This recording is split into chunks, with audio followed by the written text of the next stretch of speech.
5. Birthday present. After my adventure with Joseph, I returned to the barracks washed up and redressed into my military uniform. The other cadets were enjoying their leisure time talking or flipping through smuggled magazines.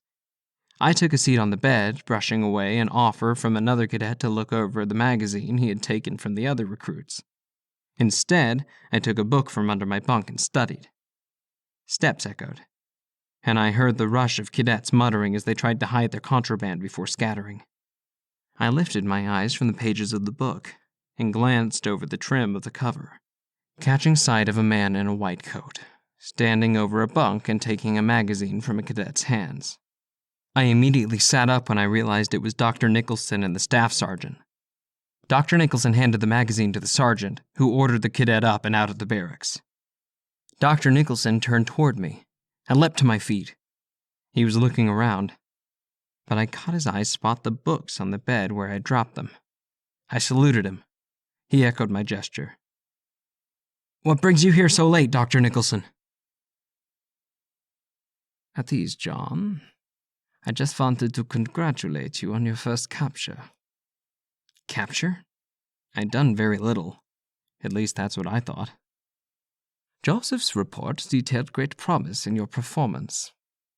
I was delighted to hear the news. "That is why you have been selected as part of the Venator division, along with 9 others." I tried to contain my excitement. "Congratulations," he said. I stood, speechless, thinking of Jack's words. "Are you ready for what's out there?" Was I? "Your sergeant will give you your orders. You'll transfer to the new Venator quarters and begin the required training."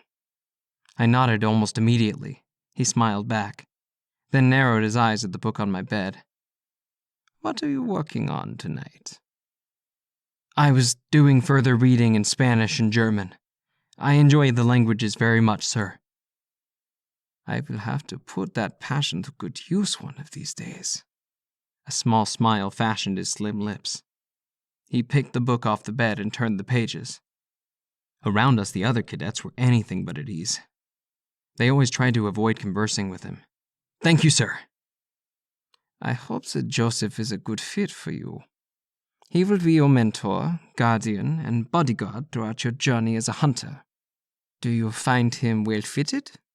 His brow became a curious crease on the peachy color of his face, delighting me that he would ask. I had a choice, and that was a surprise to me. "Yes, sir."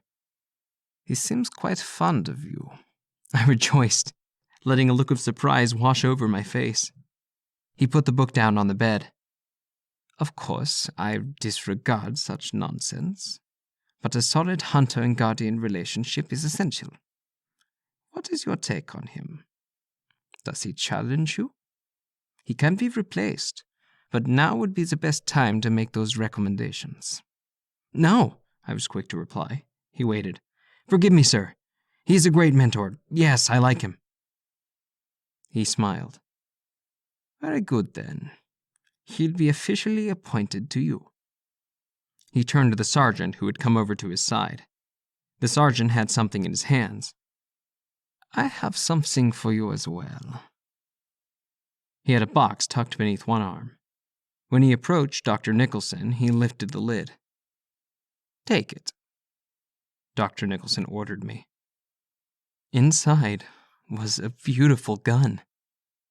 I lifted the weapon from its case and handled it expertly, opening the clip and messing with the mechanisms. "It is a Desert Eagle. It will help you when you are out on your first mission. Enjoy it. You've earned it." The gun was decorated in black characters. I ran my fingers over the etched surface. It was truly beautiful. This hadn't been the first time he had presented me with something special. Usually they were books, but a few weapons had been gifted. This was something far more special than the others, though. "The universal sign of life and energy," I said, regarding the characters on the body of the weapon. I smiled. This had to be the best of the items he'd ever presented me with. "Thank you, sir. I will not let you down." I do not think you will. I had a question, Dr. Nicholson. Well, two, actually. Go ahead. Is today my birthday? Ever since I've known you, you have always given something to me on this date. There was hesitation, as if he wasn't sure how to answer my question. He moved closer, closing the lid of the box, and instructed the sergeant to move away. The man did as he was told. Standing face to face, he said, Yes, this is your birthday, John. What is your other question? I was slightly surprised, but not sure about which part. The fact that I had a birthday was just as confusing as the idea that he presented me with gifts on each one. I saw no one else get the same treatment. What happened to Jack? I bluntly asked. As I have already stated before, I sent him out on a mission. A mission where? Is it the duty of a subordinate to question his superior? No, sir, but I was hoping you would tell me about my friend as a... Well, I see you as a father of sorts, since I have none of my own. I was being honest. He was the only father figure I knew. Someone that seemed to be at every step of my growth within the academy. Through him, I knew Jack. Through him, I would achieve the next phase as a hunter. I knew no one else that would fit the title best. He gave me a tiny grin. He is on a secret mission. You will find out more when it is necessary for you to know. I nodded, disappointed to hear I would not see him again. Happy birthday, John, Dr. Nicholson said. Thank you, Dr. Nicholson. He and the staff sergeant left me there with my new weapon and disappeared out of the barracks. The cadets all returned to the leisure time, except now they were all gathered around me to see the firearm I had been presented with. All were in awe and all were wanting to feel it.